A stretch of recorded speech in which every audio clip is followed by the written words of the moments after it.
So this is the bit where we see whose horse racing tips fired in June. And Mike, we're going to start with the media and just see who topped it. And this is our top 5. Up there, new name. We started tracking the guys at SEN not so long ago, and here's a name that we haven't presented on this show before, Cody Lane. Yeah, he's flying. Yeah. And, impressive. Very impressive.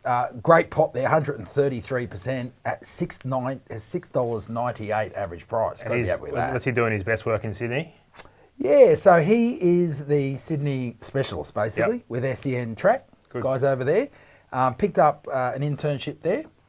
Had a bit of a chat to Cody and learned that, look, speed maps, video replays, all that sort of stuff, but particular interest in track bias. Now, awesome. That's a topic that Love it. Well, people get a bit funny when you start, no track bias and all this stuff. Yeah, it's because they don't do the research. It's not that bloody hard. It's got historical data. Cody knows all about it. Well, there we go. I love it. And that's what I think's going on here, just talking to Cody. It sounds like, he's really looking at the patterns and looking at past history and so forth. Got my vote, Cody. Well done. So there we go. So there's one to look out for. Smart, young analyst there, focusing on Sydney. Lives at Mornington, so probably has a clue about Melbourne as well. That's bad luck, but anyway. Well, nice place, Mornington. Chris Blackwell, he's in second. Blackie was tipster of the month in January. And we see him here now, second again, having a big year. Yeah. A very big year. How's he going? Tony Rickards. How big is his bank balance? Tony Rickards. That our mate that was on the show from SBS, wasn't it? Oh, Tony.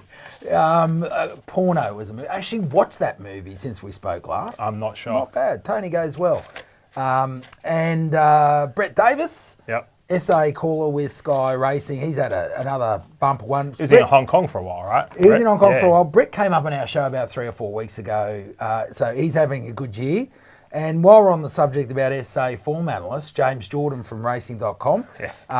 He's going all right. He was going well 3 or 4 weeks ago, still going well. So you're looking at some pretty solid performance. Speaking of being on the farm, he was on the farm as well, getting chased by a goat up a tree, I'm pretty sure, last time we spoke to him. That's right. When we did the interview with him, all sorts. He sounded a bit funny for a point there, and we spoke to him after the interview, and he said that he was a bit worried. Was it a goat? Or it was halfway up a tree out of a bull or something. Anyway, sounds something wrong with the story, but fantastic. Forgot about that. Yeah, That's it's a good great. one. What we're going to do is just flick over now to Tipster of the Month, and we actually get 2 punters that come into the mix. So dominated by media this week, this month in June. So media have done very, very well. And the 2, there's a new name. Don't know much about him. Isa Theo. Could be Isaiah Yo. You never know. No, I don't think that's undercover. Isaiah Yo. No. But yeah, is it Theo or Isa Theo? Either way, he's flying. But the other punter there, Cyber Yang, he is pretty active there on Twitter. Yep. Goes really well. I'm sure people who are on Twitter have probably seen his posts. And look, he's had a cracker. Yeah, up you go. And he goes well. He's got a pro label next to him. You don't get that easy. Outstanding. 73% profit on turnover. And look at that nice price of $7.66. Got to be happy. Of course, we've seen those other media guys. So this is merging the 2 together. These are the horse racing tips that you wanted to be following in June.